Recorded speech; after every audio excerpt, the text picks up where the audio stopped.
હું એક શ્રીમંત જમીનદાર ખાનદાન સાથે સંબંધ રાખું છું. બાળપણથી જ સુખ સુવિધાઓ મારી આસપાસ હતી. જમીનોની રોનક, નોકરોની લાંબી હરોળ અને દરેક બાજુ ઇજ્જતની દિવાલો. મારા પિતા દાદાની ઓળખ એ હતી કે તેઓ જેના પર હાથ મૂકે નસીબ તેના દરવાજે ખટખટાવા લાગે. મારા માટે જીવન હંમેશા સરળ રહ્યું હતું. કદાચ આ જ કારણે હું ક્યારેય કોઈ વસ્તુની કદર કરવાનું શીખી ન શક્યો. મારી માં સખત મિજાજની પણ વફાદાર સ્ત્રી હતી, જે અમારા ખાનદાનની નામને દરેક કિંમતે સુરક્ષિત રાખવા માટે જીવતી હતી.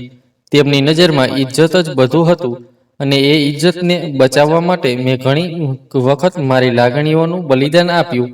અમારા ખાનદાનમાં લેવડ દેવડની સોદાની રીતો સમજો જૂની હતી. જ્યારે મારી બહેનનો રિશ્તો નક્કી થયો તો બદલામાં મારે પણ લગ્ન કરવા પડ્યા. છોકરીનું નામ સ્મૃતિ હતું. થોડી શાંત પણ અદ્ભુત સુંદરતાથી ભરેલી. તે એક ગુડિયા જેવી હતી, જેને તમે અલમારીમાં સાચવીને રાખો અને ખાસ પ્રસંગે જ બહાર કાઢો. પહેલી મુલાકાતમાં જ તેની નિર્દોષતાએ મને સ્પર્શી લીધું. તે નજરો ઝુકાવીને બોલતી અને હું ગર્વથી તેને મારું નસીબ કહેતો. અમારા લગ્ન ધૂમધામથી થયા. ગામના લોકો કહેતા કે આ જોડી ઉપરવાળાએ બનાવી છે. હું હસતો અને મમ્મી ખુશીથી બાળકોના નામ વિચારવા લાગતા. લગ્નના શરૂઆતના દિવસો સપના જેવા હતા. સ્મૃતિ દરેક સવારે મારા માટે નાસ્તો બનાવી અને નાની નાની બાબતોમાં મારી સુવિધાનું ધ્યાન રાખતી. તે નોકરોને મારી સાથે ચાલવાનું શીખવતી અને દરેક સાંજે મમ્મીના પગમાં તેલ લગાવીને દિવસ પૂરો કરતી. હું આશ્ચર્યચકિત થતો કે આજે પણ આવી છોકરીઓ મળે છે. તે મારી પાસે ક્યારેક કંઈ માંગતી નથી, બસ એટલું ઈચ્છતી કે હું સાચું બોલું, તેની હાજરીને અનુભવું અને તેને પોતાની સમજું. પરંતુ જેમ જેમ દિવસો પસાર થતા ગયા, મારા અંદર એક વિચિત્ર બેચેની જન્મવા લાગી. કદાચ એ જ સુખ સુવિધાઓ હવે મને બોજ લાગવા લાગી. હું ઘરમાં બેસવાનું બંધ કરી દીધું, મિત્રો સાથે સમય વિતાવવા લાગ્યો અને કંઈક નવું કરવાનું વિચારવા લાગ્યો. કંઈક એવું જે ઝડપથી પૈસા આપે. મારા મિત્ર નીલે મને એક ઓફર આપી. તેણે કહ્યું, જો હિંમત હોય તો એક વખત સાથે આવ, પછી જે થશે તે જોઈશું. મેં હસતા હસતા પૂછ્યું, શું કરવાનું છે? તેણે કહ્યું, દોલત મળશે, સવાલ ન કર, ફક્ત હા કહે. મેં હા કહી દીધી અને એ દિવસ મારા બદલાવની શરૂઆત હતી. હવે મારી આદત બની ગઈ હતી રાત્રે મોડે આવવું, ફોન ન ઉપાડવો અને દરેક વાતમાં જૂઠું બોલવું. સ્મૃતિ શાંતિથી બધું સહન કરતી રહી. એક રાત્રે તે બોલી, ક્યાં જાય છે? મેં કહ્યું, મિત્રો સાથે હોઉં છું. શું શંકા છે તને? તેણે ધીમેકથી કહ્યું, શંકા નથી, ફિકર છે. મેં નજરો ચોરતા કહ્યું, તો ફિકર કરવાની જરૂર નથી. હું જે પણ કરું છું તારા માટે જ કરું છું. તે ચૂપ થઈ ગઈ, પરંતુ તેની આંખોમાં હવે ભરોસો નહોતો. હું દિવસે દિવસે બદલાતો ગયો. ઘરમાં રહેવું બોજ લાગવા લાગ્યું અને સ્મૃતિની સરળતા હવે મને મૂર્ખતા લાગવા લાગી. મમ્મીએ પણ આ બધું અનુભવ્યું, પરંતુ તેઓ ચૂપ રહ્યા. તેઓ બસ એટલું કહેતા, પત્નીને તેની જગ્યાએ રાખ, વધારે બોલવા લાગે તો મર્દની ઇજ્જત ચાલી જાય છે. હું તેમની વાત માનતો રહ્યો. મારા દિલમાં જે નરમ ખૂણો હતો તે હવે એક સખત દિવાલ બની ગયો. પરંતુ સ્મૃતિએ હાર ન માની. તે દરેક દિવસે મારી રાહ જોતી, દરવાજે ઊભી રહેતી અને મારા પાછા ફરવા પર બસ એટલું જ પૂછતી, ખાવાનું લગાવું? એક રાત્રે જ્યારે હું ગોડાઉનથી પાછો ફર્યો તો તે રૂમમાં નહોતી. હું ચોંકી ગયો. મમ્મીને પૂછ્યું તો તેમણે કહ્યું, ક્યાંક કામમાં વ્યસ્ત હશે. પરંતુ મારું દિલ બેચેન થઈ ગયું. મને કંઈક ખોટું લાગ્યું. ખરેખર સ્મૃતિ હવે શાંતિથી મારી પાછળ આવવા લાગી હતી. તેને મારા જૂઠોનો અહેસાસ થઈ ગયો હતો. તે મારી દરેક વાતને ધ્યાનથી સાંભળતી અને મારા દરેક પગલાંને સમજવાનો પ્રયાસ કરતી. હું તેની શાંતિને નબળાઈ સમજતો રહ્યો, પરંતુ હવે એ જ શાંતિનું તેનું સૌથી મોટું હથિયાર બની ગઈ હતી. એક સવારે જ્યારે હું ગોડાઉન તરફ નીકળ્યો, ત્યારે મને ખબર નહોતી કે કોઈ મારી પાછળ આવી રહ્યું છે. મેં ઝડપથી બાઇક કાઢી અને ખેતરોની વચ્ચે કાચા રસ્તા પર નીકળી ગયો. રસ્તો સુનસાન હતો. ગામમાં રોજની જેમ હું મારા આગલા પ્લાન વિશે વિચારતો હતો, પરંતુ મારી પાછળ તેની પડછાયો ચાલી રહ્યો હતો. સ્મૃતિએ ગઈ રાતે મારા ખિસ્સામાંથી ચાવીની એક નકલ બનાવી લીધી હતી અને નક્કી કરી લીધું હતું કે હવે તે પોતે સત્ય જોશે. તેણે મારા ઘણા જૂઠ સહન કર્યા હતા, ઘણી રાતો જાગીને પણ પસાર કરી હતી અને પોતાની અકલતાને દિલાસો આપ્યો હતો. પરંતુ હવે એના અંદર કંઈક તૂટી ગયું હતું. જ્યારે હું ગોડાઉન પહોંચ્યો અને તાળું ખોલીને અંદર ગયો, ત્યારે તે બહાર જાડીઓમાં સંતાઈ રહી, પછી ધીમે ધીમે આગળ વધીને દિવાલની તિરાડમાંથી અંદર ડોક્યું કરવા લાગી. તેણે જે જોયું તે તેની કલ્પનાથી ઘણું આગળ હતું. ત્યાં બે નાની ઉંમરના છોકરાઓ સાંકોળોથી બંધાયેલા હતા. એક ખૂણામાં 3 છોકરીઓ શાંત ઊભી હતી.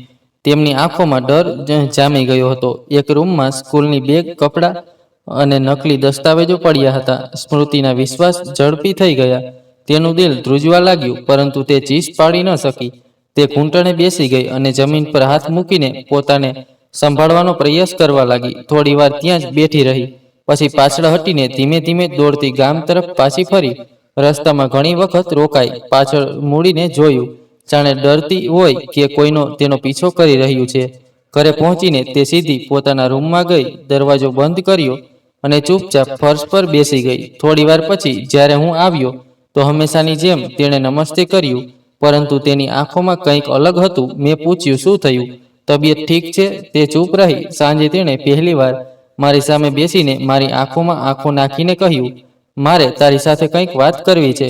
હું આશ્ચર્યચકિત થઈ ગયો. તેના અવાજમાં એક વિચિત્ર ઠહેરાવ હતો, જાણે અંદરથી એક તોફાન ઊભું થવાની પહેલા જ તબાહી મચાવવા તૈયાર હોય.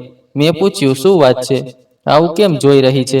તે બોલી, આજે તું જે ગોડાઉનમાં ગયો હતો, હું પણ ગઈ હતી. મારા દિલની ધડકન જાણે થંભી ગઈ. મેં તરત જ કહ્યું, એટલે તું ત્યાં શું કરતી હતી? તે ધીમેકથી બોલી, જોવા ગઈ હતી કે તું શું છુપાવે છે, અને જે જોયું તે અવિશ્વસનીય હતું. તું બાળકો સાથે શું કરી રહ્યો છે? એ બધું મેં જોયું છે. હું થોડી ક્ષણો માટે ચૂપ રહી ગયો. પછી અવાજ સખત કરીને કહ્યું, તને અંદાજો પણ છે તે શું બોલી રહી છે? તે બોલી, હા, સંપૂર્ણ અંદાજો છે, અને હવે હું બધાને સત્ય જણાવી દઈશ. બસ આ એક વાત મારા અંદર ઉતરી ગઈ. મને તરત જ મમ્મીનો વિચાર આવ્યો. મેં વિચાર્યું, જો સ્મૃતિએ મોઢું ખોલ્યું તો ન માત્ર મારું કામ પણ અમારું નામ પણ માટીમાં મળી જશે. મેં તેને જબરજસ્તી રૂમમાં ખેંચીને મમ્મી પાસે લઈ ગયો. મમ્મીએ ગુસ્સાથી પૂછ્યું, શું થયું? આ ચીસ કરીને કેમ રડે છે? મેં ઝડપથી કહ્યું, મમ્મી, આને બધું ખબર પડી ગઈ છે. ગોડાઉનમાં જે કંઈ છે એ બધું આજે આણે જોયું છે. મમ્મીનો ચહેરો સખત થઈ ગયો. તેમણે કહ્યું, કેવી રીતે? મેં કહ્યું, મમ્મી, આ ચૂપચાપ મારી પાછળ ગઈ હતી. હવે આણે બધું જોયું છે, અને હવે આ મને ધમકી આપે છે કે બધાને બધું જણાવી દેશે. મારી વાત સાંભળીને મમ્મીએ થોડીવાર વિચાર્યું. પછી કહ્યું, જો આનું મોઢું ખુલ્યું તો આપણા નામ પણ ખતમ થઈ જશે. તારી બહેન પણ ત્યાં લગ્ન કરીને ગઈ છે. તેના પર શું વીતશે એ વિચાર. મેં પૂછ્યું, તો શું કરીએ? મમ્મીએ ધીમેકથી કહ્યું, આને હંમેશા માટે શાંત કરી દે. આ વાત સાંભળીને હું જાણે સ્તબ્ધ થઈ ગયો. મમ્મી, આ આપણી ઇજ્જત છે. મારી પત્ની છે. મમ્મી બોલ્યા, ઇજ્જત એ જ બચે છે જ્યાં પુરાવા મટાડી દેવાય. આ વાત સાંભળીને હું દિવાલ તરફ જોવા લાગ્યો, જાણે કોઈ બીજો ઉપાય શોધી રહ્યો હોઉં. પરંતુ મમ્મીના ચહેરા પર નરમાશનું કોઈ નામો નિશાન નહોતું. તે બોલ્યા, કાલે સવારે આનું કામ તમામ કરી દે, નહીં તો તું પોતે પણ તબાહ થઈ જઈશ. એ રાતે હું ઊંઘી ન શક્યો. દરેક અવાજ જાણે દિલને ચીરી રહ્યો હતો. મને ખબર હતી કે કાલનો દિવસ મારા માટે કંઈક બદલનારો છે. હું પોતાને સમજાવતો હતો કે જે થવાનું છે તે મજબૂરી છે. સત્યથી બચવા માટે શાંતિ જ આપણી આશા છે, અને એ જ શાંતિ હવે મૃત્યુની પૂર્વદશા બનવા જઈ રહી છે. બીજી સવારે હું એવી રીતે ઉઠ્યો જાણે ખંજરની નોક પર રાત વિતાવી હોય. મમ્મી મંદિર પાસે શાંત બેઠા હતા. તેની આંખોમાં એક અલગ પ્રકારનું સુકૂન હતું, જાણે તેણે પોતાનો નિર્ણય લઈ લીધો હોય, જેની હવે કોઈ વાપસી નથી. હું ચાનો કપ હાથમાં લઈને બેઠો હતો, પણ હાથ ધ્રુજી રહ્યા હતા. મમ્મીએ ફક્ત એટલું જ કહ્યું, આજે રાત્રે તું બસ ગાડીમાં બેસી જજે, બાકીનું બધું હું સંભાળી લઈશ. મેં ધીમેકથી તેમની વાત પર માથું હલાવ્યું. દિલ જાણે લાકડું થઈ ગયું હતું. આખો દિવસ મેં સ્મૃતિ સાથે એવું વર્તન કર્યું જાણે કંઈ થયું જ ન હોય. તે પણ હવે બધું કંઈ બોલતી નહોતી, બસ નજરોથી જોતી, જેનો જવાબ મારી પાસે નહોતો. સાંજે મમ્મીએ અલમારીમાંથી એક જૂનું બેગ કાઢ્યું, જેમાં એક પેટ્રોલની બોટલ, થોડા જૂના કપડાં અને મટીરિયલ તેલની શીશી હતી. મને બધું એવું લાગતું હતું જાણે અમે કોઈ નાના શિકાર પર જઈ રહ્યા હોઈએ, નહીં કે એક ઇન્સાનને ખતમ કરવા. રાત્રે મેં સ્મૃતિને કહ્યું, ચાલ, મમ્મી કહે છે થોડા દિવસ માટે મારી બહેનના ઘરે જઈએ, તું પણ થોડું ફ્રેશ થઈ જઈશ. તેણે ચોંકીને મારી તરફ જોયું, પછી પૂછ્યું, સાચે? મેં હસીને માથું હલાવ્યું, હા. મમ્મીએ કહ્યું છે, તું આજકાલ ઘણી થાકી ગઈ છે. થોડા દિવસ શહેરમાં રહેવું તારા માટે સારું રહેશે. તે ચૂપ રહી, પછી ધીમેકથી માથું હલાવ્યું. ગાડી નીકળી. મમ્મીએ બેગ પાછળ મૂકી દીધી. સ્મૃતિ મારી સાથે આગળની સીટ પર બેઠી. રસ્તામાં તે બારી બહાર જોતી રહી અને હું રસ્તા પર નજર ગડાવી રહ્યો. અમે શહેર તરફ ગાડી વાળી, પરંતુ થોડે દૂર જઈને એક કાચા રસ્તા પર વળી ગયા. તે ચોંકી અને બોલી, આ કયો રસ્તો છે? મેં કહ્યું, શહેર તરફનો એક શોર્ટકટ છે. હું જાણું છું, એ રસ્તે ઘણું ટ્રાફિક હોય છે, એટલે અહીંથી જઈ રહ્યા છીએ. મારી જૂઠી દિલાસાભરી વાત સાંભળીને તેણે કંઈ ન કહ્યું, બસ બહાર જોતી રહી. હવે ચારે બાજુ વેરાની હતી, ખેતરો હતા, ઝાડીઓ હતી અને સન્નાટો, જાણે કુદરતને પણ ખબર હોય કે અહીં કંઈક ખોટું થવાનું છે. થોડી વાર પછી મેં ગાડી રોકી. સ્મૃતિએ પૂછ્યું, ગાડી અહીં કેમ રોકી? મેં કહ્યું, ગાડીમાંથી કંઈક અવાજ આવે છે, તું બેસ, હું ચેક કરી લઉં. પછી હું ગાડીમાંથી બહાર નીકળ્યો અને બોનેટ ખોલ્યું. પાછળથી મમ્મીએ બેગ કાઢી અને મને ઈશારો કર્યો. સ્મૃતિ હજી કંઈ સમજે તે પહેલાં મેં દરવાજો ખોલીને અચાનક તેના વાળ પકડીને તેને ગાડીમાંથી બહાર ખેંચી લીધી. તે ચીસ પાડી, આ શું કરે છે? પ્રેમ, મને છોડ. મમ્મીએ ઝડપથી પેટ્રોલની બોટલ ખોલી. સ્મૃતિ ચીસો પાડતી રહી, શું પાગલ થઈ ગયા છો તમે લોકો? આ શું કરો છો? હું કંઈ ન બોલ્યો, બસ તેના પર પેટ્રોલ રેડતો રહ્યો. મમ્મીએ મટીરિયલ તેલની શીશી મને આપી. સ્મૃતિ અમારી સામે ગીડગીડાવા લાગી. ઉપરવાળાનો વાસ્તો આપીને બોલી, કંઈ ન કરો, હું કોઈને કંઈ નહીં કહું, મને છોડી દો. મેં એક ક્ષણ તેની આંખોમાં જોયું. ત્યાં મૃત્યુનો ડર નહોતો, ફક્ત એક આશા હતી. પરંતુ એક ક્ષણ પણ પસાર થઈ ગઈ. મેં દીવો જલાવી અને બધું ખતમ કરી દીધું. આગળની ક્ષણે આગની જ્વાળાઓ અને ધુમાડાએ તેને પોતાની આલોસમાં લઈ લીધી. અમે બંને તરત જ ઝડપથી ગાડીમાં બેસી ગયા અને ત્યાંથી નીકળી ગયા. પાછળથી તેની ચીસો થોડીવાર સંભળાતી રહી. પછી બધું શાંત થઈ ગયું. રસ્તામાં અમે બંને ચૂપ હતા. મમ્મીએ ફક્ત એટલું જ કહ્યું, હવે કોઈને કંઈ ન કહેવું. આપણે એ જ વાર્તા રાખવાની છે કે તે પોતાના પ્રેમી સાથે ભાગી ગઈ હતી. મેં કહ્યું, અને જો કોઈ વધુ પ્રશ્નો પૂછે તો? મમ્મી બોલ્યા, તારા કાકાનો દીકરો પોલીસમાં છે, તેને કહે કે રિપોર્ટ કરે કે તે કોઈ બીજાને પ્રેમ કરતી હતી, એટલે ઘરેથી ભાગી ગઈ અને રસ્તામાં કંઈક થઈ ગયું હશે. બીજા દિવસે અમે ગામ પાછા ફર્યા. મમ્મીએ મોહલ્લામાં રડી રડીને બૂમો પાડી કે અમારી વહુ તો ભાગી ગઈ, ખબર નહીં કોની સાથે ચાલી ગઈ, અમારી ઇજ્જતને માટીમાં મેળવીને ચાલી ગઈ. કલમુએ મારા દીકરાને દગો દીધો. અમે થાણામાં રિપોર્ટ નોંધાવી. પોલીસે એક સળગેલી લાશ બધાને બતાવી અને અમે તેને ઉપરથી જોઈને ઓળખી લીધું કે હા, એ જ સ્મૃતિ છે. કદાચ તેની સાથે કોઈ અકસ્માત થયો હશે. પછી અમે તેનો અંતિમ સંસ્કાર પણ કર્યો. બધા લોકોને બોલાવીને બતાવ્યું કે અમે તેના મૃત્યુથી ખૂબ દુઃખમાં છીએ. મમ્મીએ કાળા કપડાં પહેરી લીધા. મેં 3 દિવસ માટે બધા સાથે વાત કરવાનું બંધ કરી દીધું. ગામના લોકોએ સહાનુભૂતિ વ્યક્ત કરી અને સ્મૃતિની વાર્તા ત્યાં જ ખતમ થઈ ગઈ. શોકના દિવસો ફક્ત 3 જ હતા, પરંતુ પછી જે ગાઢ સુકૂન ફેલાયું તે તેનાથી ઘણું લાંબુ હતું. ગામની દરેક દિવાલો પર અમારા ઘરની શાંતિ છવાઈ ગઈ અને લોકોએ પણ ધીમે ધીમે માની લીધું કે સ્મૃતિ હવે ફક્ત એક કિસ્સો બનીને રહી ગઈ છે. મમ્મી સવારે વહેલા બેઠકમાં સાફ સફાઈ કરતા, જાણે કંઈ થયું જ ન હોય. હું રોજ ખેતરોમાં જતો, પરંતુ હવે એ ખેતરો મને વેરાન લાગવા લાગ્યા હતા. ગોડાઉનમાં મારો વેપાર ફરી શરૂ થયો. એ જ ટ્રક, એ જ સોદો, એ જ કાગળો. પરંતુ મને લાગવા લાગ્યું કે બધું ઠીક થઈ ગયું હોવા છતાં પણ હજી કંઈક ઠીક નથી. સત્ય ક્યારેય સંપૂર્ણ રીતે બદલાતું નથી. મેં રાખ નીચે અંગારાની જેમ દબાઈને રહે છે.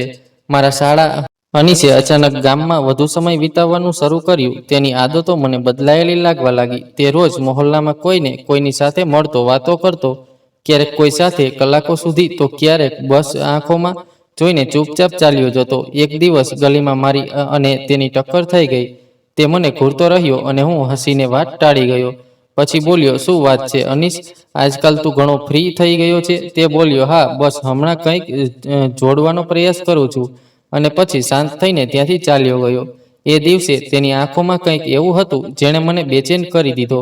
સાંજે મેં મમ્મીને કહ્યું, મમ્મી, આ અનીસ હવે આવીને ઘણું વધારે માથું ખપાવે છે. મમ્મીએ ખભા ઉચકાવીને કહ્યું, ચિંતા ન કર, તેની પાસે કોઈ પુરાવો નથી. એમ પણ સ્મૃતિની લાશ લોકોએ જોઈ જ લીધી હતી. રિપોર્ટ નોંધાઈ ગયો છે. હવે તે કંઈ સાબિત નહીં કરી શકે. મેં પોતાને દિલાસો આપ્યો, પરંતુ દિલની અંદર કંઈક હલવા લાગ્યું હતું. આ દરમિયાન મારી બહેનના સાસરેથી પણ ખબરો આવવા લાગી. ત્યાંના લોકો શંકામાં આવી ગયા હતા અને મારી બહેનનો પતિ, જે હવે દુશ્મન જેવો થઈ ગયો હતો, તલાકની ધમકી આપવા લાગ્યો અને એક દિવસ તેણે મારી બહેનને બીના કંઈ કહીએ ઘરમાંથી કાઢી મૂકી. મારી બહેન મમ્મીના ખોળામાં માથું રાખીને રડતી રહી અને મમ્મી બસ એટલું જ કહેતા, દીકરીઓનું નસીબ જ એવું હોય છે. એ દિવસ પછી મારા અંદર કંઈક તૂટવા લાગ્યું. મેં કામમાં ધ્યાન આપવાનો પ્રયાસ કર્યો, પરંતુ ગોડાઉનમાં નવી મુસીબત આવી. પોલીસે અચાનક દરોડો પાડ્યો. બધું સાફ હતું, પણ તેમના સવાલો એટલા બારીક હતા કે માથું ગૂંચવાઈ ગયું. તેમણે પૂછ્યું, આ માલ ક્યાંથી આવે છે? આ દસ્તાવેજો આટલા જટિલ કેમ છે? મેં જવાબ આપ્યા, કાગળો બતાવ્યા, પણ સ્પષ્ટ સમજાઈ ગયું કે અમારા પર નજર રાખવામાં આવી રહી છે. આગલા અઠવાડિયે 2 ટ્રક રોકી દેવાયા. માલ પકડાઈ ગયો. ડ્રાઈવર પાસેથી કલાકો સુધી પૂછપરછ થઈ અને પછી મને ફોન આવ્યો, સાહેબ, પોલીસ ઘણું બધું પૂછે છે. હવે રોજનું કામ પણ મુશ્કેલ લાગવા લાગ્યું. મેં તેમને કહ્યું કે બધું ઠીક થઈ જશે, પરંતુ મને ખબર હતી કે હવે કંઈ ઠીક નહીં રહેવાનું. અનીસની શાંત તપાસ વધુ તીવ્ર થઈ ગઈ. તેણે ગામના કેટલાક યુવાનોને સાથે જોડ્યા અને એક દિવસ નિવેદન આપ્યું, જો કોઈએ અમારી બહેનોની ઇજ્જતને નુકસાન પહોંચાડ્યું હશે તો તેનો હિસાબ લેવામાં આવશે. લોકો ચૂપ હતા, પરંતુ તેમની શાંતિમાં એક અલગ પ્રકારનો ડર હતો. મેં વિચાર્યું કે કદાચ થોડા દિવસ માટે શહેર ચાલ્યો જાઉં, પરંતુ મમ્મીએ કહ્યું, આ ભાગવાનો સમય નથી, અહીં જ ઊભા રહે, જાણે કંઈ થયું જ ન હોય. મેં માથું હલાવ્યું, પરંતુ હવે મારી રાતોની ઊંઘ ઉડી ગઈ હતી. એક રાતે મેં ગોડાઉનની બહાર ગાડીઓની લાઇટો જોઈ. હું તરત ભાગ્યો, પરંતુ તે પોલીસ હતી. તેમણે ફક્ત દૂરથી જોયું અને વળી ગયા. બીજા દિવસે અખબારમાં એક નાનો કોલમ છપાયો, ગામમાં ગુપ્ત રીતે માનવ તસ્કરીનું નેટવર્ક ચાલે છે. કોઈનું નામ નહોતું, પરંતુ ઈશારો બિલકુલ સ્પષ્ટ હતો. પછી મમ્મીએ અખબાર મારા હાથમાંથી છીનવી લીધું અને ચૂલામાં સળગાવી દીધું. બોલ્યા, આ બધું ફક્ત ઇત્તેફાક છે, હજી કંઈ સાબિત થયું નથી. પરંતુ મને ખબર હતી કે આ ફક્ત તોફાન નથી, બલકે એક ધીમી ગતિએ ભૂકંપ હતો જે બધું હચમચાવી દેવાનો હતો. એ સાંજે અનીસ મારા દરવાજે આવ્યો, હાથમાં એક જૂનો મોબાઈલ ફોન લઈને બોલ્યો, જો આ મારી બહેન સ્મૃતિનો ફોન છે, જે તે છુપાવ્યો હતો, પરંતુ તેનો બેકઅપ એક જગ્યાએ સુરક્ષિત રહ્યો. હવે જો આ બધું પહેલા પોલીસ જુએ છે કે આખું ગામ. આ કહીને તે ચાલ્યો ગયો. હું ગલીની વચ્ચે ઊભો રહ્યો, જાણે મારા પગ નીચેથી જમીન ખસી ગઈ હોય. જૂઠની દિવાલો અને ઘણી મજબૂતીથી ઊભી કરી હતી, પરંતુ હવે તેને પાડવામાં વાર નહોતી લાગવાની. સૂરજ આકાશમાં ચડી આવ્યું. બાળકો નાગા પગે માટીમાં દોડી રહ્યા હતા અને સ્ત્રીઓ પાણી ભરવા માટે લાંબી લાઇનમાં ઊભી હતી. મોંઘવારી અને બેરોજગારીએ દરેક ચહેરા પર પડછાયો નાખ્યો હતો. હું ઝાડ નીચે બેસીને મારા હિસાબના રજિસ્ટર પર આંગળીઓ ફેરવી રહ્યો હતો. એક બાળક દોડતું મારી પાસે આવ્યું, ચાચા, રાશનવાળી ગાડી આવી ગઈ. મેં શ્વાસ લઈને પરંતુ જોયું, પછી રજિસ્ટર બંધ કરીને ઊભો થયો. વિચાર્યું, ચાલો, જ્યારે મોકો છે તો થોડું રાશન તો મળશે. આ સારું છે. આખરે ઘરમાં શાકભાજી પણ ખતમ થઈ ગઈ હતી. ગામના મેદાનમાં લોકો ભેગા થઈ ગયા હતા. હું પણ ચૂપચાપ લાઇનમાં જઈને ઊભો રહ્યો. ચારે બાજુ ધૂપ હતી. ગરમીમાં લોકો છાંયો શોધી રહ્યા હતા. મારી આગળના 2 માણસો વાતો કરી રહ્યા હતા. બોલ્યા, સાંભળ્યું છે, આ વખતે ઘણું સારું રાશન મળવાનું છે. એક NGO આપે છે જે શહેરમાંથી આવ્યું છે. મેં કાન લગાવીને સાંભળ્યું, પણ વધુ રસ ન લીધો. રાશન હવે મારી જરૂરિયાત બની ગયું હતું, લાગણી નહીં. હવે મારું જીવન ફક્ત હિસાબ, ડર અને શાંતિ હતું. પછી એક હોબાળો થયો. કોઈએ કહ્યું, જો એ કેવી ગાડી છે. શાયદ કોઈ મોટી અધિકારી આવી હતી. બધાની નજરો ફરી ગઈ. એક સફેદ ચમકતી SUV ગાડી ધૂળ ઉડાડતી આવી અને લોકોથી થોડે દૂર જઈને રોકાઈ. ગાડીનો દરવાજો ખુલ્યો અને એક સ્ત્રી બહાર નીકળી.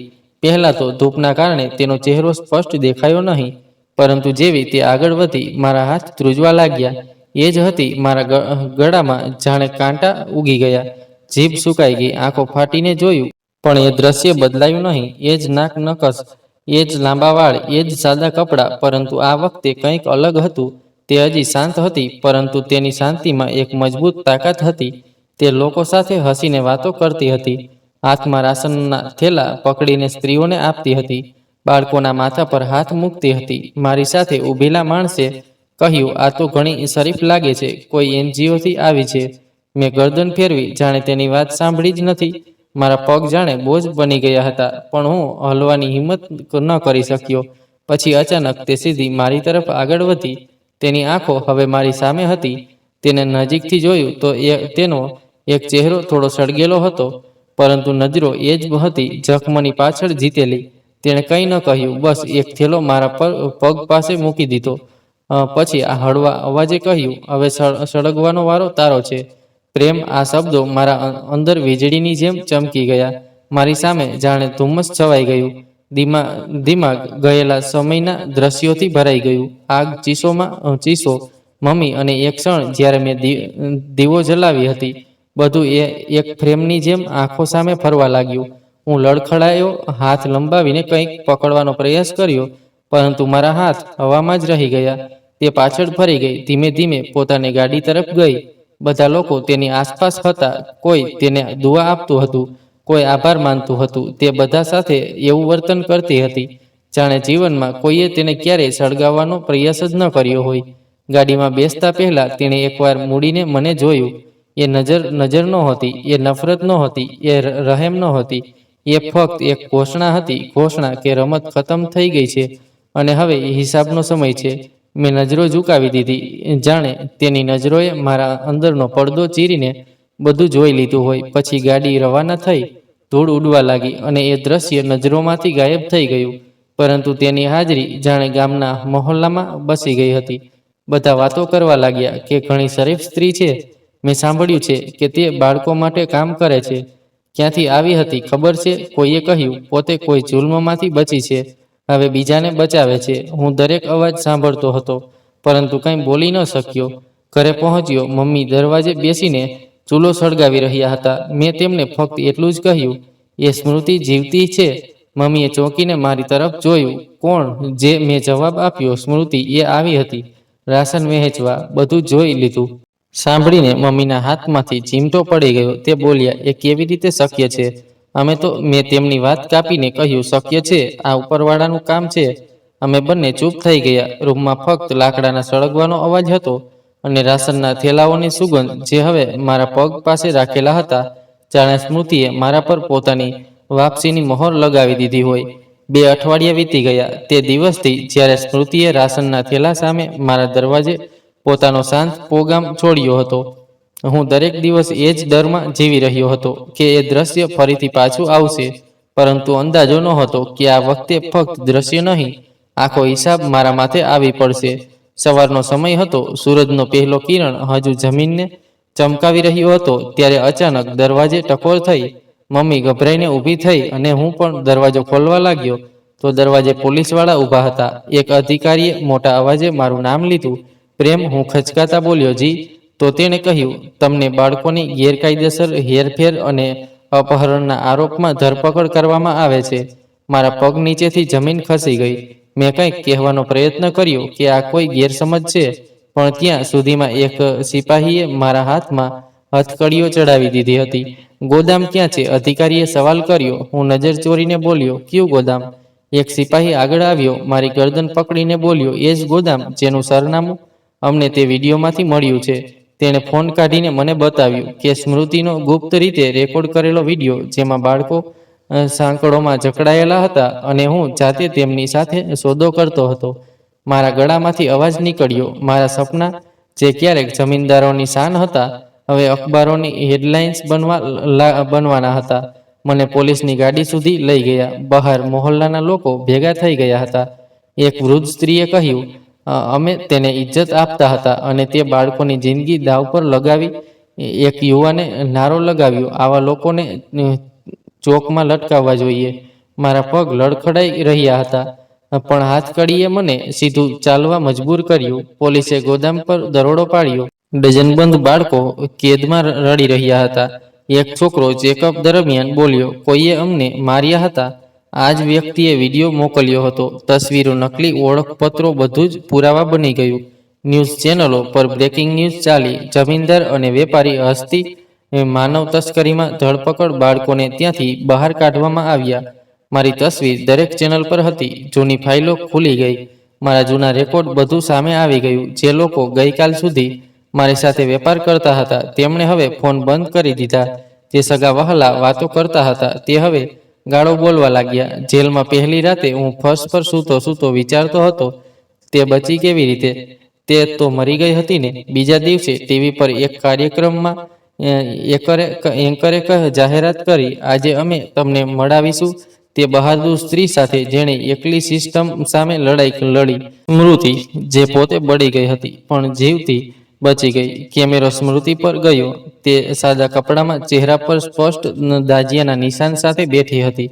તેની આંખોમાં કોઈ ફરિયાદ નહોતી. હું મરવા નહોતી માંગતી, સ્મૃતિ બોલી, પણ ઉપરવાળાએ મને બચાવી જેથી હું આવા લોકોને પર્દાફાશ કરી શકું. એન્કરે પૂછ્યું, તમે આટલા મોટા નેટવર્કનો પર્દાફાશ કેવી રીતે કર્યો? સ્મૃતિએ કહ્યું, હું હોસ્પિટલમાં હતી, મહિનાઓથી સારવાર ચાલી. એક અધિકારીએ મને ટેકો આપ્યો, બચાવી. પછી હું એક NGO સાથે જોડાઈને અને ત્યાંથી શીખ્યું કે સત્ય સાથે કેવી રીતે લડવું. મેં બધું રેકોર્ડ કર્યું, વિડીયો બનાવ્યા, દસ્તાવેજો એકઠા કર્યા, અને જે કંઈ મારી સામે હતું તે હવે મારા હાથમાં હતું. તેના દરેક શબ્દો મારી સીનામાં કીલની જેમ ખૂંચતા હતા. જેલની દિવાલો હવે મારા માટે છત નહીં પણ ખાડા જેવી લાગવા લાગી. મમ્મી મુલાકાત માટે આવી. આંખોમાં આંસુ હતા. તે બોલી, આ બધું શું થઈ ગયું બેટા? અમને લાગ્યું હતું કે બધું ધીમે ધીમે ઠીક થઈ જશે. મેં કહ્યું, મમ્મી, જે વાવ્યું તે જ લણીએ છીએ. હવે ફક્ત સમય અને આ દિવાલો બાકી છે. એક વકીલ આવ્યો અને બોલ્યો, તમારી સામેનો કેસ ખૂબ સખત છે, ઓછામાં ઓછા 20 વર્ષ, અને જો સ્મૃતિએ માફી ન આપી તો આજીવન કેદ પણ થઈ શકે. મેં માથું ઝુકાવી દીધું, કારણ કે હું જાણતો હતો કે હવે માફી શક્ય નથી. રાત્રે હું જેલની છતને જોતો વિચારતો હતો કે આ સત્ય ક્યારેય મર્યું ન હતું, ફક્ત સમયની રાહ જોતું હતું. તે સમય આવી ગયો અને હું સમજવામાં મોડો પડી ગયો. સ્મૃતિનો ચહેરો મારી આંખો સામે ફરતો હતો અને તેનો અવાજ જાણે ગૂંજતો હતો, હવે બળવાની વારી તારી છે. ટીવી સ્ક્રીન પર સ્મૃતિનો વિડીયો ચાલતો હતો અને જેલની કોટડીમાં હાજર કેદીઓ મને જોઈને કહેતા હતા, ભાઈ, તારી પત્ની તો હીરો નીકળી. મેં માથું ઝુકાવી દીધું. મારી પાસે કોઈ જવાબ નહોતો. એક જૂનું અખબાર હાથ લાગ્યું, જેમાં તેનું સંપૂર્ણ નિવેદન હતું. બચવાની કહાની દર્દથી ભરેલી, જાણે કોઈ ફિલ્મની સ્ક્રિપ્ટ હોય, પણ મારા માટે તે હકીકત હતી, કડવી, નિર્દય અને અમાફી. તેણે જણાવ્યું હતું કે કેવી રીતે તે બળતા રસ્તાના કિનારે પડી હતી. પછી એક સિનિયર સરકારી અધિકારી, જે તે દિવસે કોઈ કામ માટે તે વિસ્તારમાંથી પસાર થઈ રહ્યા હતા, તેમણે દૂરથી ધુમાડાનો ગોટો જોયો અને તરત ગાડી રોકી. ત્યાં પહોંચીને સ્મૃતિને દાઝેલી હાલતમાં જોઈ.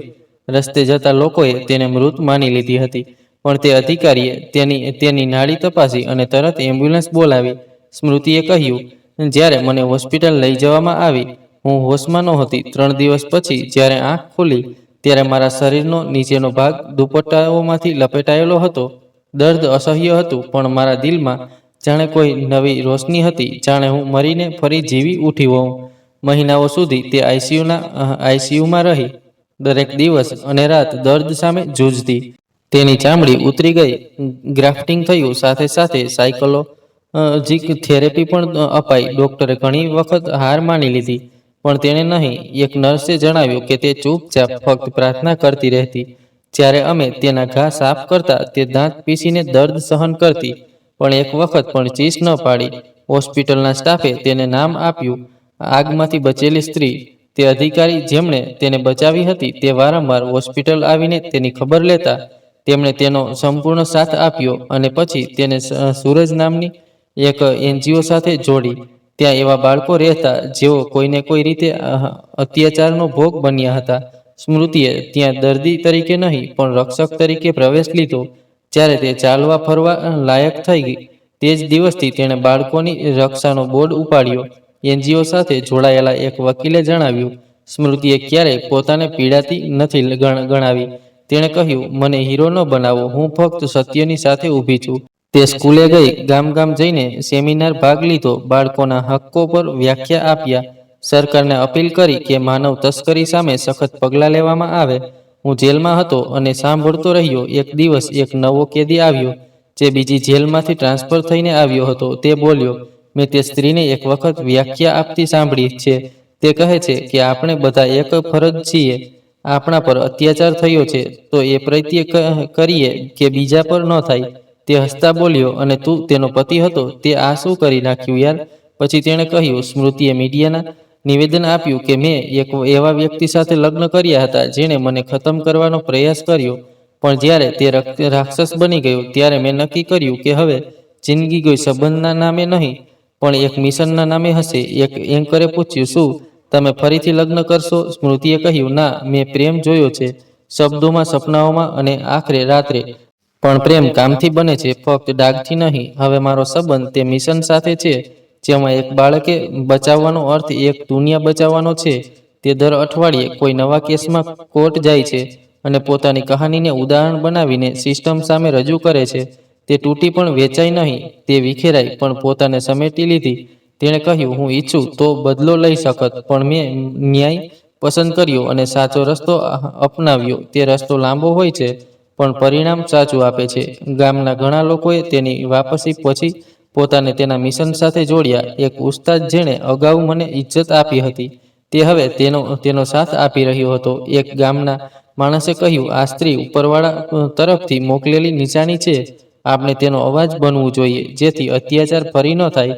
સ્મૃતિએ એક ઇન્ટરવ્યુમાં કહ્યું, હું મારી બળેલી ચામડીને છુપાવતી નથી કારણ કે તે મારી તાકાત છે, મારી ઓળખ છે. તે મુસ્કુરાઈ અને બોલી, હવે હું તે રોશની છું જે પોતે તો બળી પણ બીજાના અંધકારને ખતમ કરવા નીકળી છે.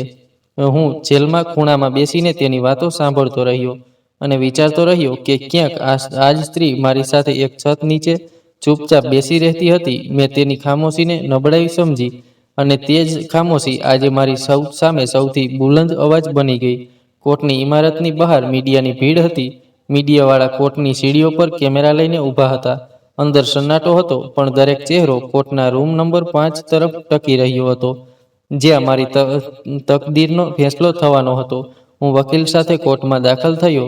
સફેદ કપડામાં, હથકડીઓ સાથે. મારો ચહેરો અખબારોના પાના પર પહેલેથી જ ગુનેગાર બની ચૂક્યો હતો. વકીલે મને કહ્યું, અમે અપીલ દાખલ કરી દીધી છે પણ જજનું વર્તન સખત છે. શક્ય છે કે આજે જ સજા સંભળાવી દે. બધા બેઠા હતા જેમની આંખોમાં નફરત અને નિરાશા હતી. પુરાવા રજૂ થવા લાગ્યા. એક પછી એક વિડીયો, દસ્તાવેજો અને તસવીરો સ્ક્રીન પર બતાવવામાં આવી. ન્યાયે મારું ગોદામ જોયું જેમાં સાંકળોમાં બંધાયેલા બાળકો હતા, નકલી ઓળખપત્રો, ફોટોકોપી અને વિડીયો જેમાં હું જાતે સોદો કરતો દેખાતો હતો. વકીલે કહ્યું, આ વિડીયો એડિટેડ પણ હોઈ શકે છે. જજે ધ્યાનથી સાંભળ્યું પણ એક ગવાહ ઊભો થયો. તેણે નિવેદન આપ્યું, મેં જાતે બાળકોને ત્યાં કામ કરતા જોયા હતા અને જ્યારે મેં વાંધો ઉઠાવ્યો તો મને ધમકાવવામાં આવ્યો અને નોકરીમાંથી કાઢી નાખવામાં આવ્યો. પછી એક બાળક જેની ઉંમર માત્ર 11 વર્ષ હતી તે ગવાહી માટે આવ્યું. તેણે કોર્ટમાં કહ્યું, અમને બિસ્કિટ આપવાનું લાલચ આપવામાં આવ્યું હતું. પછી અમને કેદ કરી લેવામાં આવ્યા. રોજ અમારી પાસે કામ કરાવવામાં આવતું અને જો ભૂલ થાય તો અમને મારવામાં આવતા. તેનો અવાજ કાંપતો હતો પણ દરેક શબ્દ સત્યથી ભરેલો હતો. ત્યારબાદ એક છોકરી જે એનજીઓ સાથે હતી તે કટઘરામાંથી ઊભી થઈ. તેણે કહ્યું, મને લાગતું હતું કે હું ક્યારેક બહાર નહીં નીકળી શકું. તેઓ અમને માણસ નહોતા ગણતા. પછી સ્મૃતિની ગવાહીનો સમય આવ્યો. તે ધીમે ધીમે પગલાં ભરતી કોર્ટના દાખલ થઈ. તેના હાથમાં એક ફાઇલ હતી અને ચહેરા પર તે જ શાંતિ હતી જે મેં તેમાં ક્યારેય નહોતી જોઈ. કોર્ટમાં હાજર દરેક વ્યક્તિએ શ્વાસ રોકી લીધો. તે દાઝેલી હતી પણ આત્મવિશ્વાસથી ભરપૂર હતી. તેણે કટઘરાની સામે ઊભા રહીને કહ્યું, મારું નામ સ્મૃતિ છે અને હું ક્યારેક તેની ઘરવાળી હતી પણ એક દિવસ હું તેના રાજની સાક્ષી બની ગઈ. તેનો અવાજ બુલંદ હતો, શબ્દો સ્પષ્ટ સંભળાતા હતા. મને મારવામાં આવી, ઘસડવામાં આવી, દફનાવવાનો પ્રયાસ થયો. હું મરી ગયો હોત પણ ઉપરવાળાએ મને બચાવી જેથી હું બચી શકું અને બીજાને પણ બચાવી શકું. જજે સવાલ કર્યો, તમારી પાસે કોઈ બીજા પુરાવા કે ગવાહી છે જે કોર્ટની મદદ કરી શકે? સ્મૃતિએ ફાઇલ ખોલી. આ મારી શરીરનો મેડિકલ રિપોર્ટ છે. આ મારું સંપૂર્ણ નિવેદન છે અને આ હોસ્પિટલના દસ્તાવેજો છે જેમાં સ્પષ્ટ લખેલું છે કે હું દાઝવા છતાં જીવતી રહી. તેણે બધું એક એક કરીને કોર્ટમાં રજૂ કર્યું. મારો વકીલ બોલી ઉઠ્યો, વાંધો નહીં ઉઠાવું છું. આ તેની પત્ની છે. શક્ય છે કે આ કોઈ વ્યક્તિગત દુશ્મની હોય. જજે પૂછ્યું, શું તમારી પાસે કોઈ એવો પુરાવો છે જે આ નિવેદનને ખોટું સાબિત કરી શકે? મારા વકીલે નજર નીચી કરી. મેં આંખો બંધ કરી લીધી. પછી જજે ફેંસલો સંભળાવવા માટે 20 મિનિટનો સમય લીધો. જ્યારે તેઓ પાછા આવ્યા ત્યારે કોર્ટ ફરીથી શાંત થઈ ગઈ. જજે કાગળ ઉપાડ્યો અને બોલ્યા, કોર્ટ સ્મૃતિના નિવેદનને સાચું અને યોગ્ય માન્યું છે. કોર્ટ આ નિષ્કર્ષ પર પહોંચી છે કે તમે બાળકોની તસ્કરી અને એક નિર્દોષની હત્યામાં સામેલ છો. કોર્ટે તમને 14 વર્ષની સજા સંભળાવે છે. મારું દિલ ધડકવાનું ભૂલી ગયું. વકીલે મારા ખભે હાથ મૂક્યો અને કહ્યું, અમે અપીલ કરીશું, પ્રયત્ન કરીશું, પણ હાલ હિંમત રાખો. કોર્ટનું કામ પૂરું થયું. મને હથકડી પહેરાવવામાં આવી. હું દરવાજા તરફ આગળ વધ્યો અને એક વખત પાછળ ફરીને જોયો. સ્મૃતિ સાક્ષીઓની હરોળમાં ઊભી હતી. ચહેરા પર શાંત, આંખોમાં ચમક હતી. ના કોઈ આંસુ, ના કોઈ ખુશી, ફક્ત એક શાંત જાહેરાત કે ન્યાય પૂર્ણ થયો. હું જાણતો હતો કે તેણે મને ક્યારેય માફ કર્યો નહોતો, પરંતુ તેણે મારી સાથે બદલો પણ નહોતો લીધો. તેણે મને મારા જ સત્યમાં હરાવી દીધો. આ જ સૌથી મોટી સજા હતી. દરરોજ તેની સામે જીવતા જીવતા હારવું. જેલ બધા માટે એકસરખી હોય છે, પણ મારા માટે દરેક સવાર એક નવો ડર, એક નવી સજા હતી. શરૂઆતમાં મેં કોશિશ કરી કે કોઈની સાથે વાત કરું, થોડો સમય પસાર કરું, કેટલાક કેદીઓ સાથે ઓળખાણ બનાવી, પણ જલ્દી જ સમજાઈ ગયું કે અહીં ફક્ત શરીર જ નહીં, આત્મા પણ કેદ થાય છે. મેં પોતાને એક ખૂણામાં સમેટી લીધો. એક દિવસ મેં પેન અને કાગળ માંગ્યા અને લખવાનું શરૂ કર્યું. પહેલા દિવસે મેં લખ્યું કે હું પ્રેમ છું, હું કાતિલ નહીં, મજબૂર હતો. પણ તે જ વખતે મેં કાગળ ફાડી નાખ્યો, કારણ કે અંદરથી કોઈએ કહ્યું, ખોટું ન લખ. પછી દરરોજ લખવાની કોશિશ કરતો, ક્યારેક બાળકો માટે, ક્યારેક માતા માટે, ક્યારેક તેના માટે જે બળીને પણ મારાથી સારું માનવી બની ગઈ. પણ દર વખતે પેન અટકી જતી, જાણે મારી પાસે શબ્દો જ નહોતા. એક દિવસ જેલનો સિપાહી બોલ્યો, શું લખ્યા કરે છે? મેં હસીને કહ્યું, પસ્તાવાની દિવાલ પર મારું નામ કોતરું છું. થોડા અઠવાડિયા પછી ખબર આવી કે મમ્મી ગુજરી ગયા. દિલ જાણે ચીરાઈ ગયું. જેલરે કહ્યું કે જો અંતિમ સંસ્કારમાં જવું હોય તો દસ્તાવેજ લખાવી લે, પણ મંજૂરી મળવી મુશ્કેલ છે. મેં લખ્યું, પણ બીજા દિવસે જવાબ આવ્યો કે ના પાડવામાં આવી. હું કોટડીમાં પડ્યો છત તાકતો રહ્યો, વિચારતો રહ્યો કે જો માતાને ખબર હોત કે દીકરો આવો નીકળશે તો શું તે મને જન્મ આપત. પછી બહેનના સમાચાર આવ્યા, તે હવે કોઈની સાથે રહે છે. બીજા લગ્ન કરવાનો ઇનકાર કરી દીધો. અનીસે મુકદ્દમા પછી તેને છોડી દીધી હતી, છૂટાછેડા પણ આપી દીધા. મારી વજહે તેનું જીવન અંધારી ગલી બની ગયું. તે કોઈને કશું નથી કહેતી, ફક્ત બાળકોને ભણાવે છે અને રોજ ઉપરવાળા સમક્ષ પ્રાર્થના કરે છે કે મારો ભાઈ સાચા માર્ગે આવે. બસ આ જ પ્રાર્થના. જેલનો સમય ધીમે ધીમે સાપની જેમ વીંટળાતો રહ્યો. દિવસોની ગણતરી દિવાલો પર નિશાન બનતી ગઈ. મેં કોટડીના ખૂણામાં લાકડાની એક તકદી બનાવી અને તેના પર પોતાને માટે કંઈક લખ્યું. દરરોજ સવારે જેને જોઈને યાદ કરાવતો કે કદાચ ઉપરવાળાનો દરવાજો હજી ખુલ્લો છે. એક દિવસ જેલમાં એક રિસર્ચ ટીમ આવી જે કેદીઓની નવી વિચારસરણી આપતી હતી. તેમાં એક છોકરી હતી જે બાળકો વિશે વાત કરી રહી હતી. તેણે કહ્યું કે અમારી એક ટીમ છે જેમણે પોતે અત્યાચાર સહન કર્યા છે, પણ હવે બીજાઓ માટે ઉજાસ બની ગઈ છે. મારું દિલ ધડક્યું.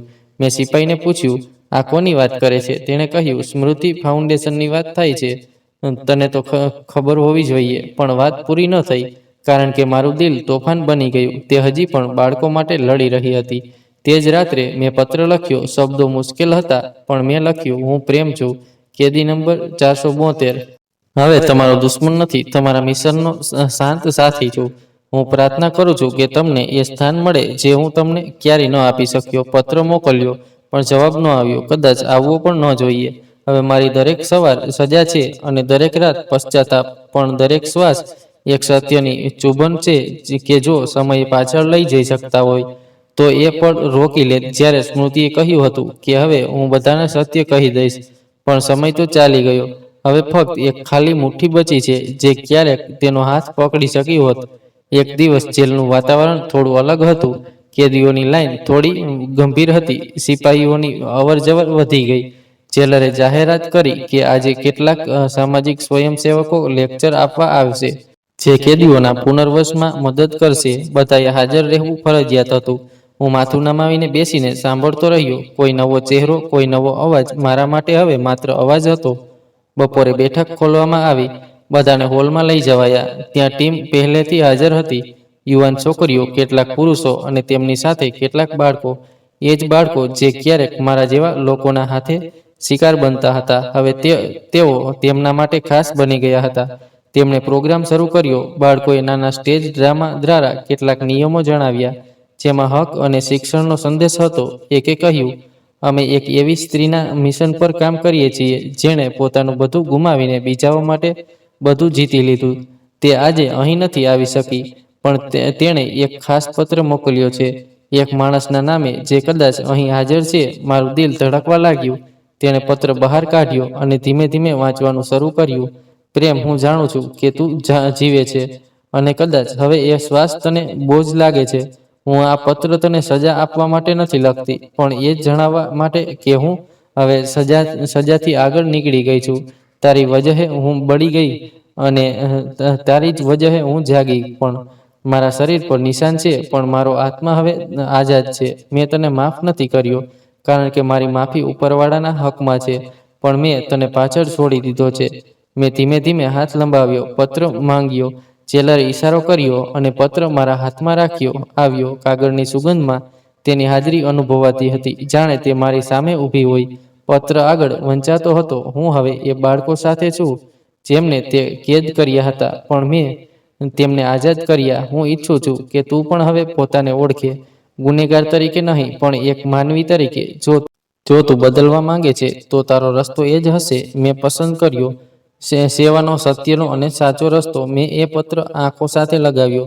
આંખો ભીની થઈ, પણ આંસુ ન પડ્યા. કદાચ શરમ આંસુને બહેવા દેતી ન હતી. પછી તેમણે કેટલીક તસવીરો બતાવી, જેમાં સ્મૃતિ કોઈ શાળામાં બાળકને ભણાવતી હતી, ક્યાંક કોર્ટમાં સાક્ષી તરીકે ઊભી હતી, ક્યાંક કોઈ માટીના ઘરમાં એક વૃદ્ધ સ્ત્રી સાથે બેસીને હસતી હતી. એક યુવાન છોકરી જેનું નામ પરી હતું સ્ટેજ પર આવી અને બોલી, હું એ બાળકોમાંથી એક છું જેને સ્મૃતિ દીદીએ બચાવી.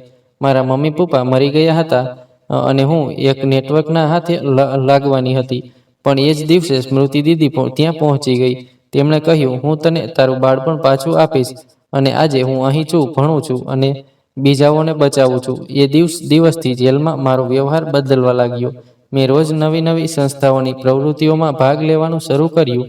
એક દિવસ એક સ્ત્રીએ કહ્યું, જો તમે ઈચ્છો તો તમે લખેલી વસ્તુઓ અમે અમારા એનજીઓના બાળકોને શીખવવા માટે વાપરી શકીએ છીએ. જો તમે કોઈ સંદેશ આપવા માંગો તો આપો. મેં માથું હલાવ્યું. મેં મારું ભાષણ શરૂ કર્યું. બાળકો માટે વાર્તાઓ, શીખથી ભરેલી વાતો. એક દિવસ મેં સ્મૃતિના નામે ફરી પત્ર લખ્યો. સ્મૃતિ, આ મારો બીજો પત્ર છે અને કદાચ છેલ્લો, પણ આ વખતે હું તમને કંઈ માગવા નથી આવ્યો, કંઈ આપવા આવ્યો છું. એક કબૂલાત, એક વચન. હું તમારા મિશનનો હિસ્સો નથી બની શકતો, પણ તેની વિરુદ્ધ ક્યારેય નહીં જાઉં. હું અહીં જેલમાં એ બધું શીખવા માંગુ છું જે હું ક્યારેય ન શીખી શક્યો. સત્ય, ધીરજ, બલિદાન. અને જો મારી વાર્તા એક પણ બાળકને બચાવી શકે તો સમજજો કે મેં તમારું એક દેવું ચૂકવી દીધું. જવાબ ક્યારેય ન આવ્યો, પણ હવે હું તેની રાહ નહોતો જોતો. મને ખબર હતી કે એ પત્ર કોઈ દિવાલ પર નહીં, કોઈ બાળકના દિલમાં ઉતરશે. અને આજ મારી નવી ઓળખ હતી. હું જેલનો કેદી જરૂર હતો, પણ એક વાર્તા બની ગયો હતો. એવી વાર્તા જેને સ્મૃતિના એનજીઓમાં જલતી રોશની કહેવાય છે. એ રોશની જે એક સ્ત્રીએ જેલના અસ્તિત્વમાંથી બહાર કાઢી અને જેણે અંધારાને દીવા આપ્યા. મેં ઘણી કોશિશ કરી પોતાને સાચું સાબિત કરવાની, પણ હવે સમજાયું કે હું ખોટો હતો. તો મેં તેને ગુમાવી જેણે મારી સજા પહેલા જ મને માફ કરી દીધો હતો. મેં તેની ધીરજની મર્યાદા ન સમજી, તેના શાંત દર્દને અવગણ્યું. તે મારા માટે એક નવી માનવી હતી, પણ હું પોતાને ભગવાન સમજી બેઠો. હવે જ્યારે તેના પત્રની સુગંધ પણ મારા માટે બચી છે, ત્યારે સમજાય છે કે કોણ કેટલું કિંમતી હતું. મેં તેની આંખોમાં ફક્ત ફરિયાદ શોધી. ક્યારેય ન જોયું કે તે મને પોતાનાથી પણ વધુ ચાહતી હતી. તે ચાલી ગઈ, પણ મને ઉજાસ બતાવી ગઈ. મેં વિચાર્યું હતું કે હું તેને તોડી ચૂક્યો છું, પણ હવે લાગે છે કે તેણે જ મને જોડી દીધો. હવે હું પ્રેમ નથી જે ગુસ્સામાં કંઈ પણ કરી નાખતો હતો. હવે હું દરેક શાંતિનો મતલબ સમજું છું અને દરેક આંસુનું વજન પણ. મને હવે કોઈ સજા ડરાવતી નથી, કારણ કે મેં મારો સૌથી મોટો ગુનો પહેલેથી જ કરી લીધો છે. એક સ્ત્રીનો વિશ્વાસ તોડવો. મારી સજાનું નામ હવે સ્મૃતિ છે અને મારી સૌથી મોટી શીખ પણ તે જ છે. મેં તેને નથી છોડી. મેં પોતાને એ દિવસે ગુમાવી દીધો જ્યારે મેં તેની નિષ્કપટતા પર શંકા કરી. જો કોઈ મને પૂછે કે સૌથી મોટો પસ્તાવો શું છે, તો હું કહીશ કે મેં એવી સ્ત્રીને રડતી છોડી દીધી જે દરેક હાલમાં મને હસતો જોવા માંગતી હતી. હવે હું એક નવી રાહ પર છું જ્યાં મારી સૌથી મોટી સજા અને મારી સૌથી મોટી શીખ એક જ નામમાં સમાયેલી છે. સ્મૃતિ, હું કોઈ મોટો માણસ નથી, પણ એક સ્ત્રીને ગુમાવીને મેં જાણ્યું કે સ્ત્રીને તોડી દેવી ખૂબ સરળ છે, પણ એ તૂટન નીચે જે વફાદારી દબાઈ જાય છે, તે આખી જિંદગી ચૂપચાપ પાપની સજા બની જાય છે. મેં તેની શાંતિને નબળાઈ સમજી, તેની વફાદારીને મૂર્ખતા અને તેની આંખોમાં છુપાયેલા ડરને પોતા પરનો ભરોસો સમજી લીધો. અને આ જ વિચારે મને ત્યાં પહોંચાડી દીધું, જ્યાં હવે હું દરરોજ રાતે પોતાની સાથે આંખો નમી મેળવી શકતો. આજે હું તમને બધાને કહેવામાં આવ્યો છું કે જો તમારી પાસે કોઈ એવું છે જે તમને બિનશરતે અપનાવે છે, જે તમને વખતે તમારા ગુસ્સા પર શાંત રહે છે, જે તમારી ભૂલોને પોતાની શાંતિના હિસ્સામાંથી કાઢે છે, તો તેને ગુમાવશો નહીં, કારણ કે જ્યારે તે જતું રહે છે ત્યારે તેના જેવું કોઈ નથી આવતું. અને જ્યારે ઉપરવાળો કોઈને તમારા દ્વારા પરખે છે, તો તેનો હિસાબ ખૂબ સીધો હોય છે. એ જ વ્યક્તિ પછી તમારા જીવનનો અરીસો બની જાય છે, અને અરીસાથી કોઈ જીતી શકતું નથી. મેં એક છોકરીને ફક્ત એટલા માટે છોડી દીધી કારણ કે મને લાગતું હતું કે હું કંઈ પણ કરી શકું છું, પણ એ છોકરી હવે ઘણું બધું કરી રહી છે, અને હું ફક્ત પછતાવું છું. જો હું બદલી શકું છું, તો કોઈ પણ બદલી શકે છે. બસ ફરક એટલો છે કે તેણે રડતા રડતા પણ બીજાના જીવનને સુવાર્યું, અને મેં હસતા હસતા કોઈનું જીવન બરબાદ કરી દીધું. હું હવે ફક્ત એટલું જ કહેવા માંગુ છું કે માફી માંગવાથી કોઈ નાનું નથી થતું, પણ એવી ભૂલ પણ ક્યારેય ન કરો કે જેને માફ ન કરી શકાય, કારણ કે સજાનો ડર પછી લાગે છે, પહેલા તો પોતાનાથી જ ધિક્કાર થવા લાગે છે. તેણે મને માફ ન કર્યો, પણ જીવતો છોડી દીધો.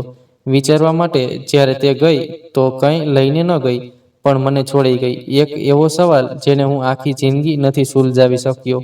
તેણે મારી સજા તેના આંસુઓથી લખી હતી, અને મેં તેને ઘણી મોડેથી વાંચી.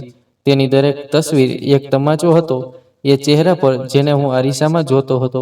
હવે હું વાર્તાઓમાં જીવું છું, પણ તે સ્ત્રીની આંખોમાં હું હંમેશા મૃત જ રહીશ.